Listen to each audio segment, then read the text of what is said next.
Queridos irmãos e irmãs,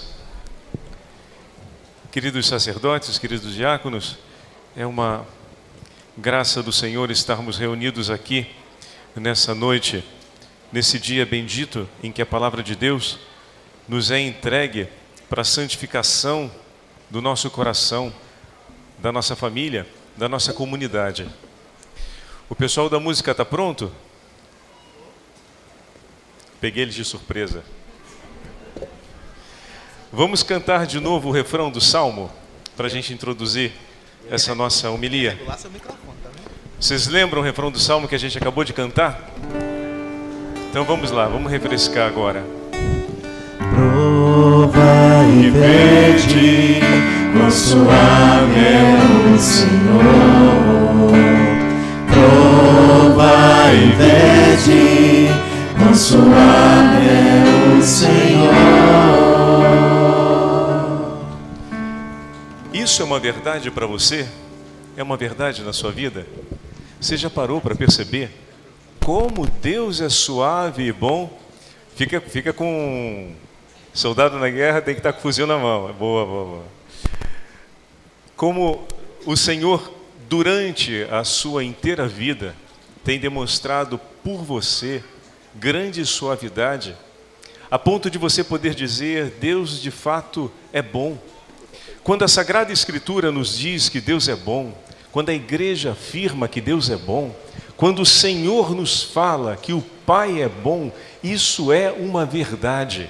E sendo um Pai bom, todos os dias Ele demonstra a sua bondade e a suavidade da sua presença por nós. Mas nem sempre nós estamos preparados a recolher essas evidências. E a gente muitas vezes, durante o dia, se contenta em aceitar as coisas como elas acontecem, sem cantar essa verdade e ler o nosso dia a partir dessa verdade. Por exemplo, tivemos a feijoada hoje, e enquanto fazíamos a saudação da feijoada, para o início do bingo, falávamos a respeito disso, né? Todo mundo ali na expectativa de poder vencer o bingo, e de repente termina o bingo e diz, puxa vida, não tive sorte, pensei que fosse ganhar e não ganhei. E pode ficar uma sensação um pouco desagradável, né? De ter quase vencido, mas no final voltou para casa de bico vazio, né? Não venceu nada. Porém, estar ali naquele momento tem tantas outras graças de Deus acontecendo. Como perder uma expectativa ou viver um momento ruim pode fazer a gente esquecer de olhar todas as graças que Jesus nos oferece durante um dia.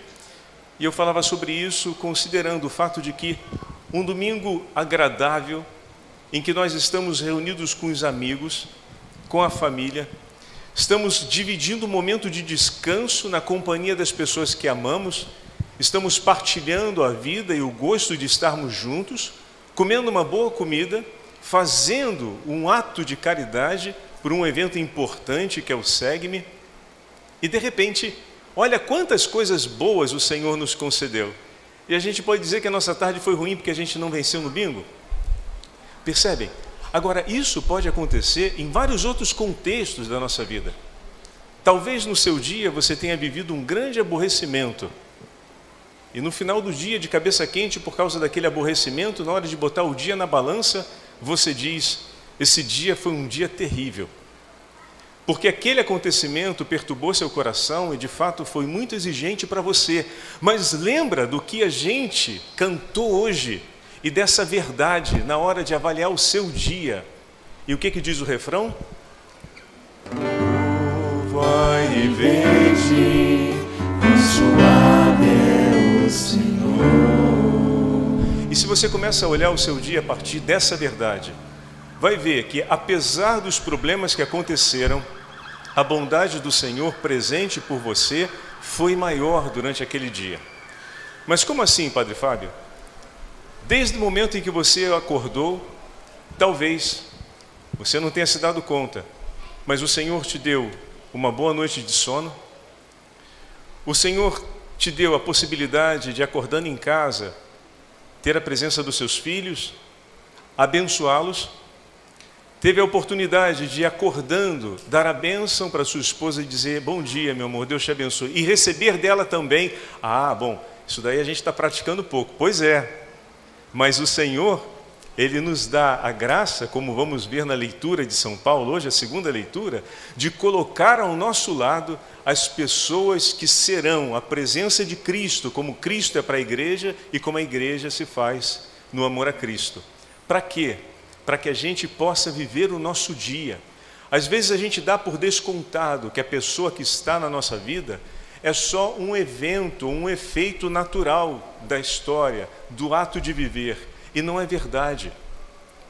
Todos nós recebemos um grande dom de Deus, que é central no Evangelho de hoje, o dom da fé, para compreender a presença dEle e as obras que o Senhor realiza, para abraçarmos aquilo que o Senhor abraçou, para que de fato a gente possa ser a presença de Jesus na vida da outra pessoa.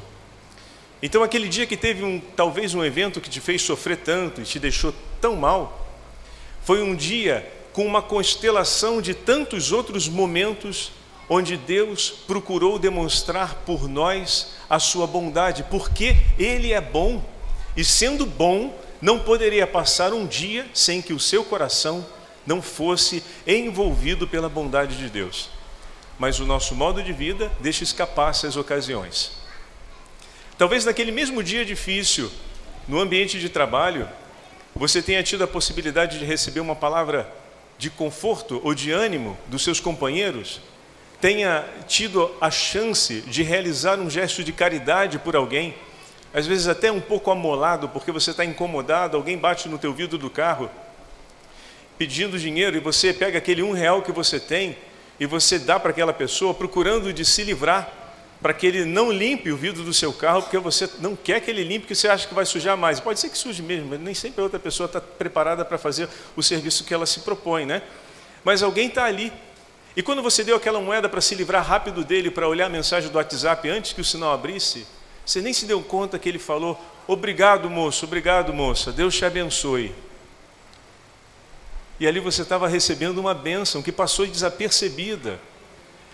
Passou desapercebida para você, mas entenda isso: o teu Deus não deixou de te abençoar naquele dia, por mais distraído que você tivesse, por mais disperso que você tivesse, por mais que você não se lembrasse dele, Ele não deixou de te abençoar e de levar até você um teu irmão, talvez aquele que você menos esperasse, para dizer por você: Deus te abençoe.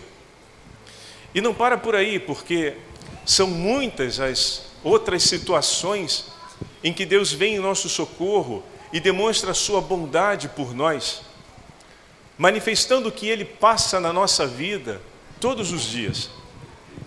E Ele, de fato, é bom e suave. Vejam, por exemplo, quantas situações nós já não passamos no nosso cotidiano em que fomos libertos. Levanta o braço aqui quem já teve algo na sua vida que possa dizer: isso foi um livramento para mim. Levanta.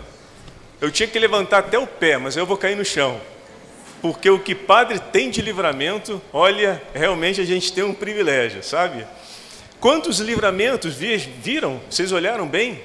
Todos nós temos ao menos um testemunho para contar de um livramento ou de uma graça que a gente recebeu. E me diz aqui uma coisa: você estava no seu fervor máximo de oração quando esse livramento veio? Muitas vezes o livramento nos alcançou quando você talvez estivesse mais longe de Deus ou muito desligado da presença dele na sua vida. E Deus não deixou de pensar em você e te abençoar, porque Ele é bom e Ele te ama muito. Enquanto talvez você não tenha olhos para eles, Deus não se contenta apenas em olhar por você, mas faz com que muitas pessoas que o amam possam amar você. E assim nós tivemos na nossa vida centenas de pessoas que passaram pela nossa história para nos levar para mais perto de Deus. Eu acredito, pela quantidade de movimentos e pela a história que temos aqui, de Segue-me, EJAC, M-Rap, que eu pensava que era rap de felicidade, depois eu entendi o que é a sigla. Qual é o outro, Marcelinho, que a gente falava? EJAC, SCC. Lá na minha paróquia eu encontrei o TLC. Agora eu vou conhecer também o TLC, Fábio. É um movimento que já ouvi falar, mas vou conhecer mais um pouquinho. Estou querendo levar alguns outros, como o EAC, enfim. Mas apenas para fazer publicidade dos nossos eventos, olha aí, pessoal, o pessoal da feijoada hoje de barriga cheia, preparando o próximo Segue-me. Quantas pessoas nós não temos na nossa vida que um dia apareceu para nos convidar para um recomeço? E foi como um anjo do Senhor que te trouxe de volta, que te encontrou e falou, por que você não vem participar? Ou então que te chamou para o grupo de oração, te chamou para o terço dos homens, já fazia tanto tempo. E quando você chegou na igreja e ouviu aquelas músicas que sua avó cantava quando rezava o terço em casa, você se deu conta que aqui também é o seu lugar, porque Deus é bom e é suave. E Ele coloca seus filhos ao nosso lado, para que nós possamos conhecer a suavidade do seu amor. Hoje é um dia especial para a gente oferecer a Santa Missa na intenção daquelas pessoas que cumpriram esse papel na sua história. Procura lembrar hoje aquelas pessoas que passaram na sua vida e te ajudaram a estar mais perto de Deus. E hoje nessa missa diz, Senhor, obrigado por essas pessoas que passaram na minha história. Porque a minha história de amor contigo, Jesus, não pode ser contada sem a presença desses meus irmãos. Não pode. Que bom saber que você tem um lugar na minha vida. Isso é algo que nós deveríamos sempre dividir no abraço da paz. E nas pastorais às vezes falamos muito a respeito do trabalho, do que temos para fazer, mas falamos pouquinho para as outras pessoas o lugar que elas têm na nossa vida. O quanto aquela pastoral, aquele grupo de caminhada na fé, representa na sua história de vida e o quanto eles são parte da sua história de amor e de proximidade com Deus. Os encontros de pastoral nós vamos ter depois para poder fazer essa dinâmica. Mas hoje nós temos aqui a nossa família, a sua esposa, o seu esposo, os seus filhos. Muitas vezes, quando lemos as páginas da nossa história de família, o fazemos com aquela medida do início da meditação, da homilia de hoje, né? A gente vê só o que está pesando, mas a gente esquece de recuperar tudo aquilo que o Deus bom e suave coloca por nós, para que a nossa família nos leve para o céu e nós possamos levá-la também ao céu. Por que o Padre Fábio está fazendo toda essa colocação, percorrendo esse grande caminho? Porque Josué, na primeira leitura de hoje, quando disse, eu e minha família escolhemos servir ao Senhor, ele não disse isso sem ter uma história como vocês têm, como nós estamos contando. Nós podemos dizer, eu escolho o Senhor e escolho lutar para levar minha família para o céu, porque eu olho para a minha história e olho para a igreja à minha volta e consigo cantar o refrão e dizer, vendo a minha vida, que o Senhor é bom e suave. E posso dizer à minha família o que hoje nós cantamos. Prova e vede, quão suave é o Senhor.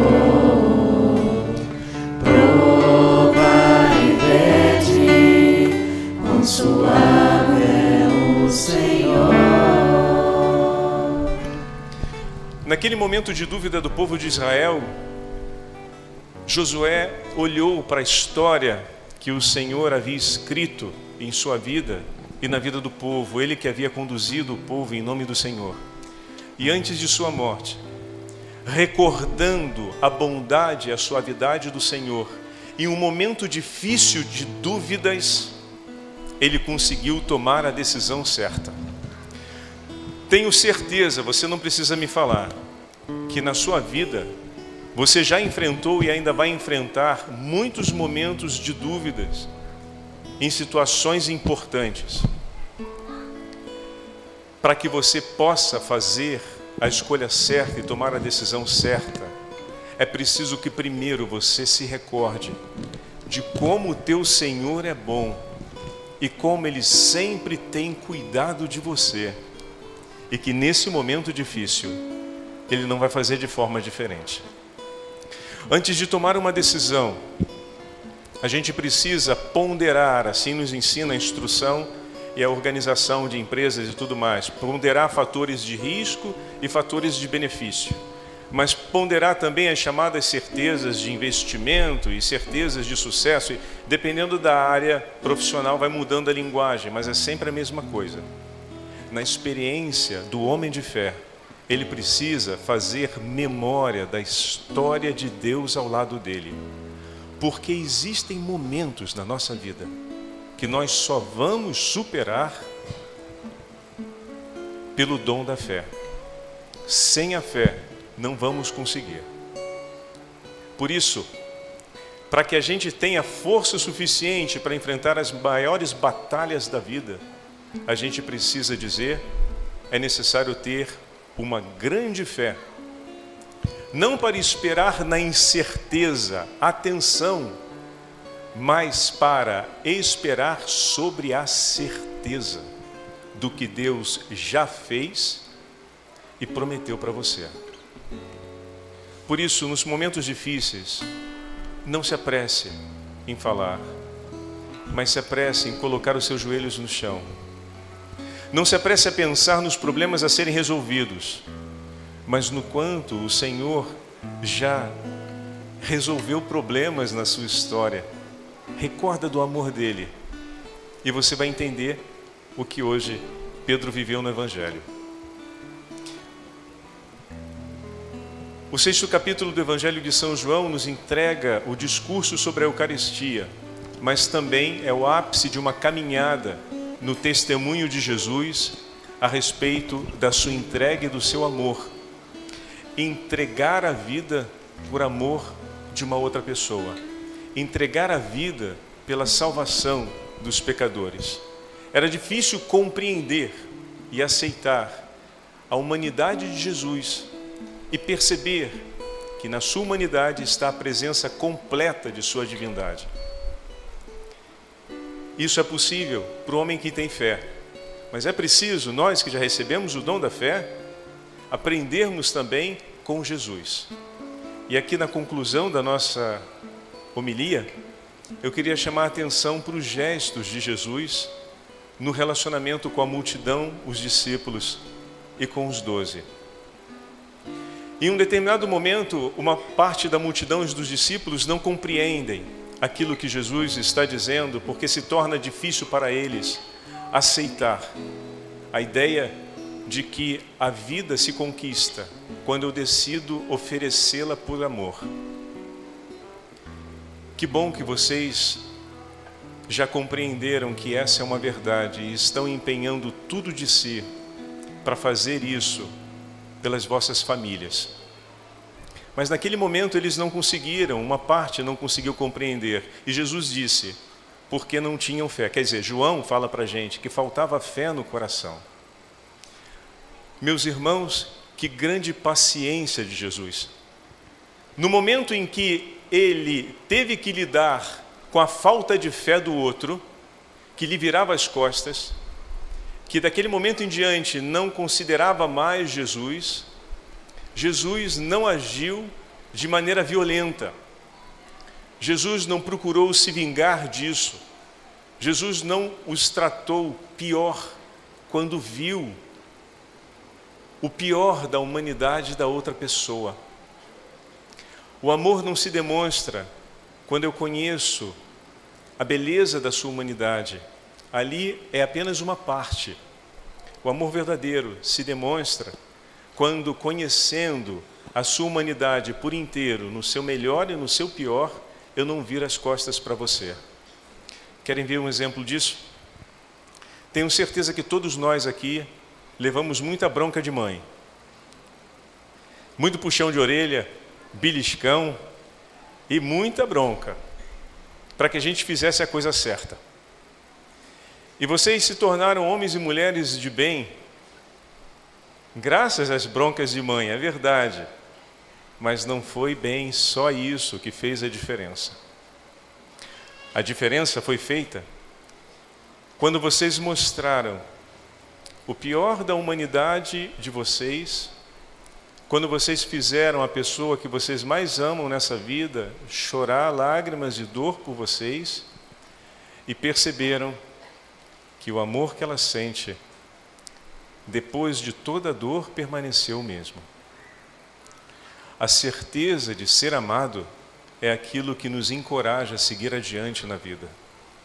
As broncas nos falam sobre o caminho certo, mas o amor nos transmite uma certeza. Se nos tornamos homens e mulheres de bem, foi porque quando nós tocamos o nosso pior e tivemos consciência disso, levantamos os olhos e vimos os olhos marejados daquela que sofreu por causa disso, ainda nos amando. Não só acreditando em você, mas vendo em você o amor da sua vida e estando disposta a continuar te amando. Ah, meu irmão e minha irmã, o Senhor te faz mãe, não só pelo seu filho. O Senhor nos fez filhos para aprendermos essa beleza da maternidade e para trazermos conosco essa memória, que você também tem um coração. E se você colocar o teu coração com as tuas dores nas mãos do Senhor, Ele vai te ajudar a amar o seu irmão quando você conhecer e sofrer o pior da sua humanidade. Quando nós olhamos para o testemunho de nosso Senhor, isso nos encoraja a permanecer de pé. E aqui um último exemplo, para a gente poder ter no coração e começarmos a concluir a nossa meditação. Sabe, todas aquelas vezes em que na vida a gente viveu momentos difíceis, em que você achava e tinha quase certeza que estava sozinho, porque as pessoas que você esperava que estivessem ao seu lado não estavam, eu tenho certeza que essa dor te fez muito mal, porque faz para todos nós. Faz para todos nós. A falta do amor faz sofrer a todos nós. Mas o Senhor fez passar na tua vida tantas outras pessoas que pudessem te ajudar a ficar de pé. Sabe por quê? Porque quando Jesus conhece um coração, Ele está disposto a prepará-lo para ser um coração que salva ao lado de quem sofre. Você esperou aqueles que você amava e eles não vieram, mas Jesus fez ficar do teu lado aqueles que Ele ensinou a amar ao ponto de entregar sua vida por você. E se hoje a gente está aqui, queira você também, como Pedro, a quem iremos nós, Senhor? Só Tu tens palavras de vida eterna. Senhor Jesus, eu quero colocar minha vida em Suas mãos. Ensina o meu coração a amar, para que eu possa ser esse coração que o Senhor envia ao lado daqueles que mais estão precisando, para que ninguém se perca. E Senhor, multiplica esses corações no meio de nós, para que na minha casa e na minha família, se um dia pelas agitações da vida eu vier a faltar nessa sensibilidade por Ti, não falte esses corações que nos amam e que nos levam para Ti. E ajuda-me, Senhor, a ter um coração assim, pela minha esposa e pelos meus filhos, e que a nossa casa seja um só coração em Suas mãos, pela santificação de muitas famílias. Amém. E cantemos a certeza da nossa celebração de hoje. Provar Prova e vede, quão suave é o Senhor. Prova e vede, quão suave é o Senhor.